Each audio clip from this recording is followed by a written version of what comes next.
Hi friends, welcome back to my channel. তো বন্ধুসকল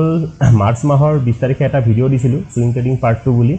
তাতে কেনেকৈ সাপোৰ্ট ৰেজিষ্টেন্স ড্ৰ কৰে তাৰ ওপৰত আমি ডিসকাস কৰিছিলোঁ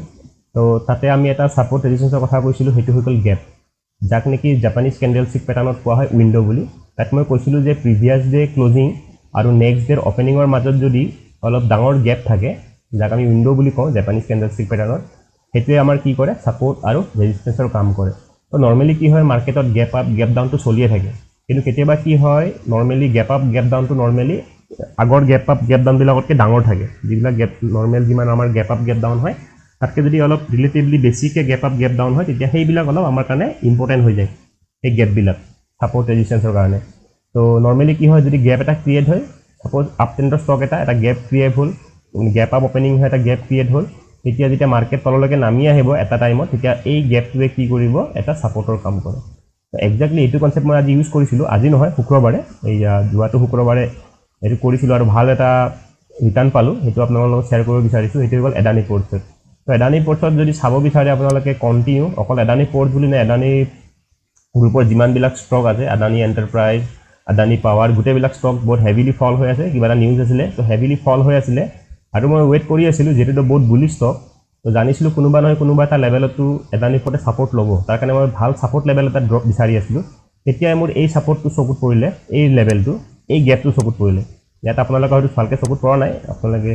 একচুৱেলি মই গ্যাপবিলাক বিচাৰি ফুৰোঁ মাৰ্কেটত গ্যাপ এনেকুৱা কেতিয়াবা ফৰ্ম হৈছে নেকি এই গ্যাপটো যদি আমি ভালকৈ চাওঁ তো আপোনালোকক মই দেখাই দিছোঁ কিমান পাৰ্চেণ্টৰ এটা গ্যাপ আপ হৈছিলে তো প্ৰিভিয়াছ ডে ক্লোজিং আৰু নেক্সট ডে ওপেনিং যদি চাব যাওঁ আমি এইটো আমাৰ আছিলে প্ৰিভিয়াছ ডে ক্লোজিং আৰু নেক্সট ডে ওপেনিং হৈ গ'লে ৰেড কেণ্ডেলটো এইটো 16 ফেব্ৰুৱাৰী আৰু 17 ফেব্ৰুৱাৰী কথা তো আপোনালোকে দেখিব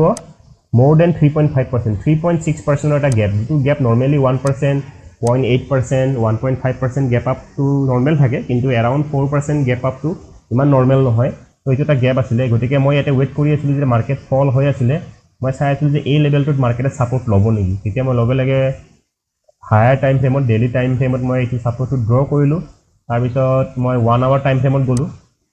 1 আৱাৰ টাইম ফ্ৰেমত গৈ চালোঁ যে মাৰ্কেটে ইয়াতে কেনেকুৱা বিহেভিয়াৰ দেখায় যিটো কোৱা হয় প্ৰাইজ একশ্যন তো মাৰ্কেটে কেনেকুৱা বিহেভিয়াৰ দেখিলোঁ যে মাৰ্কেটে ইয়াতে এটা ধুনীয়া এটা কি কেণ্ডেল বনাইছিলে শুক্ৰবাৰে ইয়াতে এটা গ্ৰীণ কেণ্ডেল বনাইছিলে গ্ৰীণ কেণ্ডেলটো এইটো কিয় অলপ ছিগনিফিকেণ্ট কাৰণ ইয়াৰ ভলিউমটো চাওক ভলিউমটো ভাল আছিলে তাৰমানে এতিয়া বহুত বাইং চেলিং হৈছে কিন্তু প্ৰাইচটো তলত আহিব পৰা নাই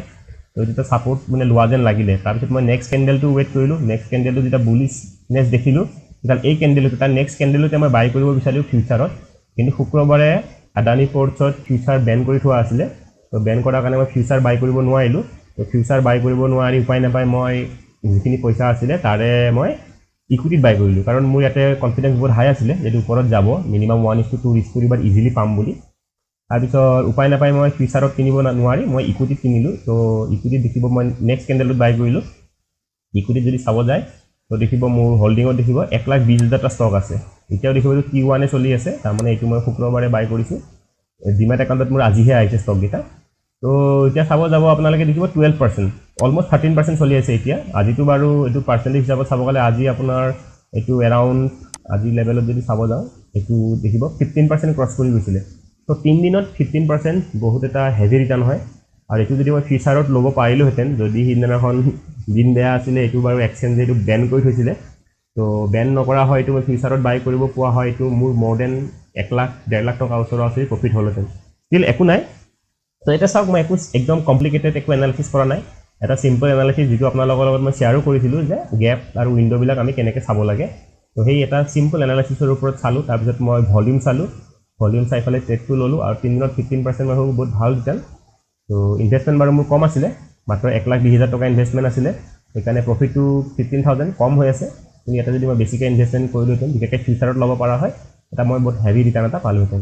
তো বন্ধুসকল ভিডিঅ'টো কেনে পালে জনাব এনেকৈ চিম্পল কথাবিলাক আপোনালোকে নোট ডাউন কৰি ৰাখিব আৰু এইবিলাক আপোনালোকে মাৰ্কেটত লাইভ মাৰ্কেটত বিচাৰি পাবলৈ ট্ৰাই কৰিব তো ভিডিঅ'টো ভাল পালে লাইক কৰিব কমেণ্ট কৰিব আৰু শ্বেয়াৰ কৰিব ধন্যবাদ